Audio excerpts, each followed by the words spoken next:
السلام علیکم، welcome to my channel. ایک نئے جوش اور جذبے کے ساتھ آج کے ولاگ کو اسٹارٹ کرتے ہیں۔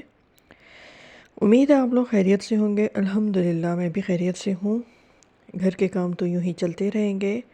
آج میں کوکنگ کے ساتھ بہت اہم ٹاپک پر بات کرنا چاہتی ہوں، جو کہ آج کل کے ہر گھر کا مسئلہ ہے اور تقریباً ہر ماں پریشان ہے، اور وہ یہ ہے کہ بچوں کو پڑھائی کی طرف کیسے راغب کیا جائے۔ وہ کون سے رولز ہیں جن پر عمل کر کے ہم اپنے بچوں کو پڑھائی کی عادت ڈالیں۔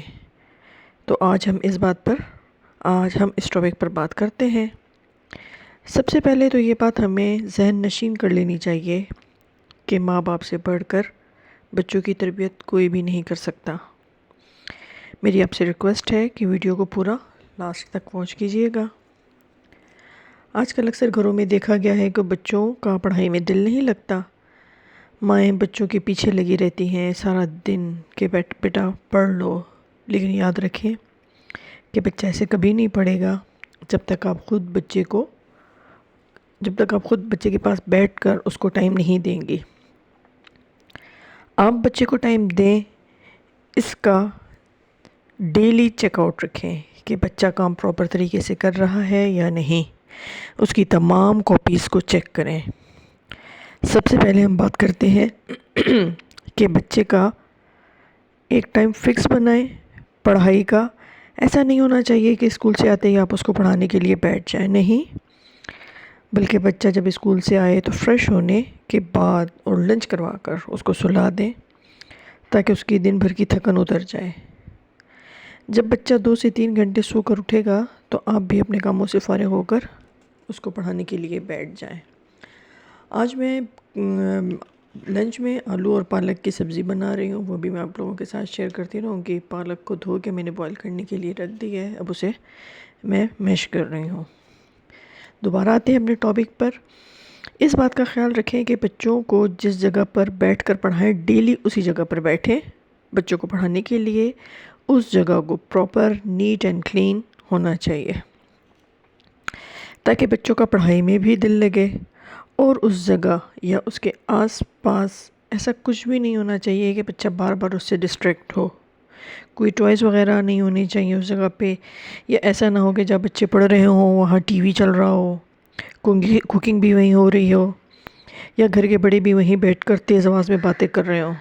تو کوشش کریں کہ بچے کو پڑھائی کے لیے ایک پرسکون ماحول دیں۔ دوسرا پوائنٹ یہ ہے کہ بچوں کی پڑھائی کا پراپر ایک ٹائم ٹیبل یا شیڈول ضرور بنائیں۔ اگر بچے تھوڑے بڑے یا سمجھدار ہیں تو وہ خود ہی اپنا ٹائم ٹیبل بنا سکتے ہیں۔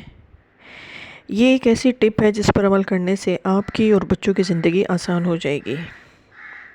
اور بچے چھوٹے ہوں یا بڑے، جب بھی وہ اسٹڈی کر رہے ہوں تو آپ ان کے ساتھ بیٹھیں، ان کی ہیلپ کریں اسٹڈی میں، ان کی ٹیچرز اور کلاس کے متعلق ان سے سوال کریں، ان کی home work diary daily check کریں۔ جب آپ بچوں کے ساتھ بیٹھیں گی اور ان کی پڑھائی میں اپنا انٹرسٹ شو کریں گی تو پھر بچے خود بخود پڑھائی میں انٹرسٹ شو کریں گے، اور بچے خود سے چھوٹی چھوٹی باتیں اور چھوٹے چھوٹے کوسچنز آپ سے پوچھیں گے اور ہر بات آپ سے شیئر کریں گے۔ اور ساتھ ہی بچوں میں یہ احساس پیدا ہوگا کہ ہماری مدر ہماری پڑھائی کے لیے کتنی کنسرن ہے کہ ہمیں بیٹھ کر پڑھا رہی ہیں۔ ٹائم ٹیبل بنانے کا ایک فائدہ یہ بھی ہوتا ہے کہ بچوں کو خود پتہ ہوتا ہے کہ یہ ہمارا اسٹڈی کا ٹائم ہے، تو وہ خود پڑھنے کے لیے بیٹھ جاتے ہیں اور مینٹلی خود کو پراپر کر لیتے ہیں۔ اگر پڑھائی کا ایک فکس ٹائم نہیں ہوگا تو آپ کے بچوں میں خود پڑھنے کی عادت کبھی بھی نہیں پڑے گی۔ یہ بات یاد رکھیں کہ جو ٹائم بچوں کی اسٹڈی کا ہے، تو ایز اے مدر آپ نے بھی تمام کاموں سے فری ہو کر بچے کے ساتھ بیٹھنا ہے، تبھی بچے کا پڑھائی میں دل لگے گا۔ تیسری اہم بات یہ ہے کہ جب بچے چھوٹے چھوٹے ٹاسک اور چھوٹے چھوٹے ہوم ورکس کمپلیٹ کریں تو آپ انہیں اپریشیٹ کریں، اور اگر وہ کوئی مسٹیک کریں تو اس کو اگنور کریں، اور ان کی مسٹیک کو زیادہ ہائی لائٹ نہ کریں، کیونکہ بچے مسٹیک کریں گے تو تبھی تو وہ کچھ سیکھیں گے۔ اس کے علاوہ بچے جب بھی اسکول سے آئیں ان کی ڈیلی پروگریس چیک کریں، ان سے پوچھیں کہ اسکول میں کیا ہوا ہے، ڈیلی ان کی ہوم ورک ڈائری چیک کریں، اور جو بچے ٹیوشنس جاتے ہیں ان کی ہوم ورک ڈائری بھی ڈیلی بیس پر چیک کرنی چاہیے. اول تو آپ اگر پڑھی لکھی ہیں تو بچوں کو گھر پر خود پڑھائیں. ٹیوشن سینٹرز پر زیادہ ریلائی نہ کریں، کیونکہ ٹیوشن سینٹرز میں اتنا پروٹیکٹیو کام نہیں ہو رہا ہوتا جتنا گھر پر مائیں کروا سکتی ہیں. کیونکہ ٹیوشن میں بھی بچے ادھر ادھر یا دیکھ رہے ہوتے ہیں یا باتیں کر رہے ہوتے ہیں اور صرف ٹائم پاس کر کے گھر واپس آ جاتے ہیں. اور بچوں کو پڑھاتے وقت اگر کوئی چیز آپ کو نہیں آتی یا آپ کو نہیں پتہ کہ ان چیزوں کو آپ اسٹڈی کریں، ان چیزوں کو لرن کرنے کی کوشش کریں تاکہ آپ بچوں کو اچھی طریقے سے خود پڑھا سکیں.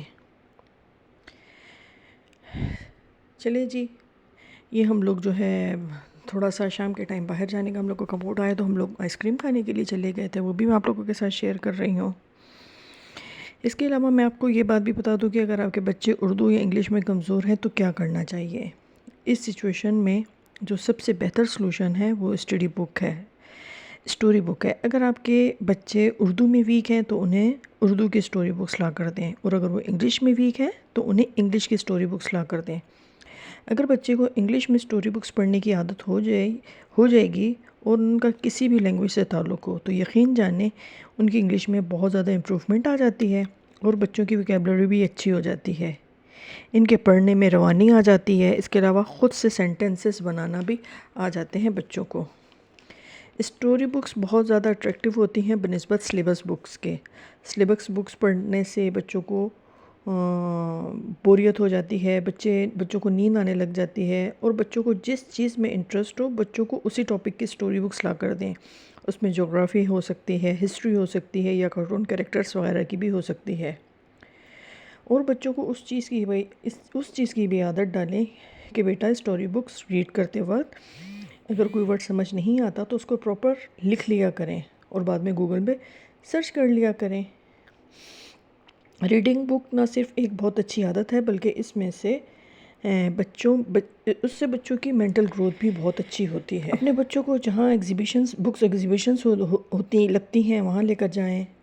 ان تمام باتوں کے ساتھ ساتھ اس بات کا بھی پیرنٹس کو خیال رکھنا چاہیے کہ بچوں پر پڑھائی کا بہت زیادہ پریشر نہ دیں. اسی کے ساتھ آج کے ولاگ کو میں اینڈ کرتی ہوں. امید ہے آپ لوگوں کو میرا آج کا ولاگ بہت پسند آیا ہوگا. اب اجازت دیجیے اور دعاؤں میں مجھے یاد رکھیے اور پلیز چینل کو سبسکرائب کریں. اللہ حافظ.